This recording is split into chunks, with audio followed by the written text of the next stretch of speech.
가고 싶은 부서는 어디였어요? 전 응급실을 가고 싶었어요. 그럼 응급실에 가고 싶은 이유가 어떻게 되죠? 다양한 환자의 케이스를 보고 싶은 것도 있었고, 한과에서도 되게 다양한 환자들이 있긴 하지만 그래도 좀 내과면 내과, 외과면 외과 이렇게 정해져 있잖아요. 근데 전 좀 다양한 환자들과 그런 긴박한 상황을 직접 안 해봐서 이렇게 말하는 걸 수 있지만 약간 그런 상황에서 일을 하는 게 저의 성향에 더 맞는 것 같아서.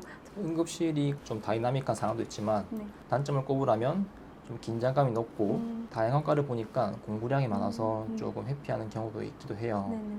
그런 부분에 대해서는 걱정은 없어요.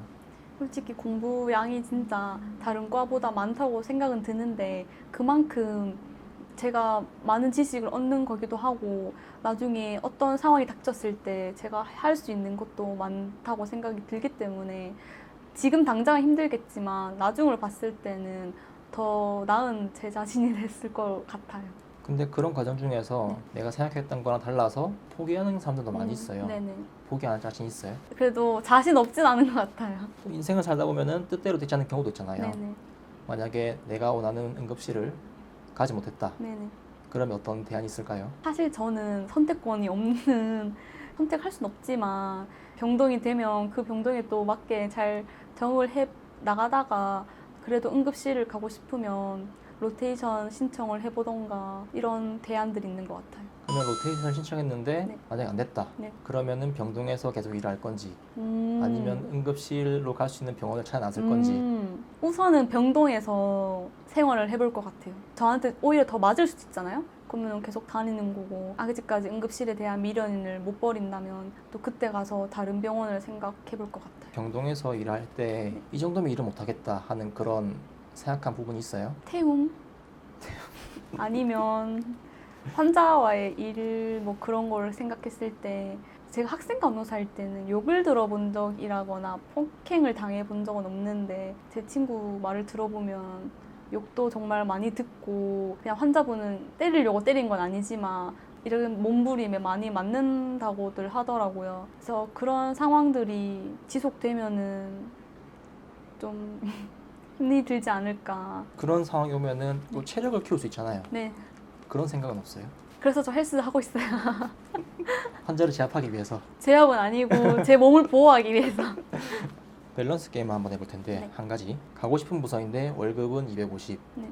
가기 싫은 부서지만 월급은 350. 연봉은 3,500, 5,000. 이 차이예요. 어디에 선택할 건가요? 가기 싫은 부서요? 아, 가기 싫지만 네. 연봉에 욕심이 난다. 아, 솔직히 둘 다 힘들 거 금융치료라도 받자.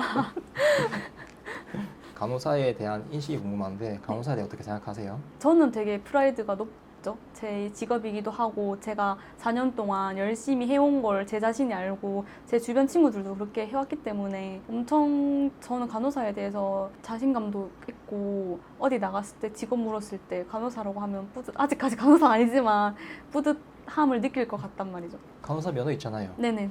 간호사 맞아요. 간호사 맞죠? 근데 아직 껍질만 간호사인. 아, 그럼 본인은 임상에서 일하는 간호사 아니면 간호사가 아니다. 아니죠. 근데 그건 아니지만 아직 간호사라는 그거를 가지고 일을 하지 않았으니까 어떠한 일이든 병원이든 뭐 산업체 쪽이든 어떤 쪽이든 아직 일을 시작 안 해봤으니까 간호사로 어디까지 하고 싶어요? 저는 뭐 수선생님 이 정도는 아니고 그래서 5년은 버텨보자. 5년은 해보고 많이 제 적성에 맞을 수도 있으니까 그렇다면 계속 저는 병원에 남아서 간호사 일을 할 것 같고 만약에 저랑 안 맞을 수도 있으니까 병원이 그러면 그때는 또 산업 간호사라던가 이런 쪽으로 좀 준비를 해야 될 것 같아요. 간호사로서의 직업적 수명은 어떻게 된다 생각해요?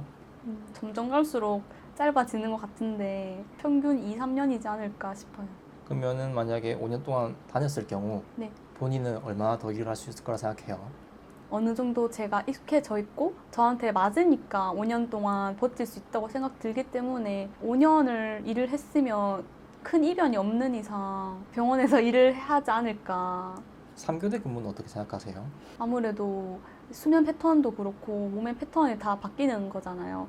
그래서 진짜 많이 힘들다고들 하시고 힘들기도 하고 실제로. 그렇지만 뭐 간호사라는 직업을 가진 이상 3교대는 해야 하는 거고 아직 경험해보진 않았지만 좀 무서운 건 있는 것 같아요. 그러니까 체력적으로 좀 아직 괜찮아서 시간 못할 수도 있지만 네네. 나이가 들면은 사람들이 체력이 좀 떨어진다 그쵸. 하거든요. 그러면 3교대를 언제까지 할 수 있을까? 아, 그런 고민 해보지 않았어요? 맞아요. 그래서 데이킵이나 이런 한개 듀티만 가진 간호사를 뽑는 병원도 있잖아요. 힘들면은 그런 걸로 지원을 해야 되지 않나 이런 생각도 들고 저희 병원도 그래서 데이킵 간호사를 이제 한다고 하더라고요. 힘들다면은 그렇게까지 생각은 하고 있어요. 워라밸에 대해서 관심이 있어요? 아, 네. 워라밸이 꼭 필요하다고 느끼나요? 제 자신을 생각한다면 워라밸은 필요한 것 같아요. 본인이 생각하는 워라밸은 어떤 거예요? 간호사 일이 아까 말했듯이 3교대를 하고 엄청 힘든 일이잖아요. 자기 뼈를 깎아서 남을 살린다는 말이 있을 정도로 힘들다고들 하는데 그래서 워라밸이 필요는 하지만 저는 지금 제가 몸 모를 때 한마디로 해볼 수 있을 때 워라밸 챙기지 말고 해볼 수 있을 때까지 좀 해보다가 도저히 제가 안 됐을 때 워라밸을 챙길 생각이에요. 그러니까 워라밸의 일반적인 그 의미는 저녁에 있는 삶이잖아요. 네네. 선샤님이 생각한 거는 젊을 때 할 수 있을 때는 이제 워라밸 신경 안 쓰고 악착같이 돈을 벌고 네. 이제 좀 나이가 들어서 체력이 저하되고 노동력이 네네. 저하됐을 때 라이프를 챙기는 그런 방향을 생각하시는 네네. 거예요.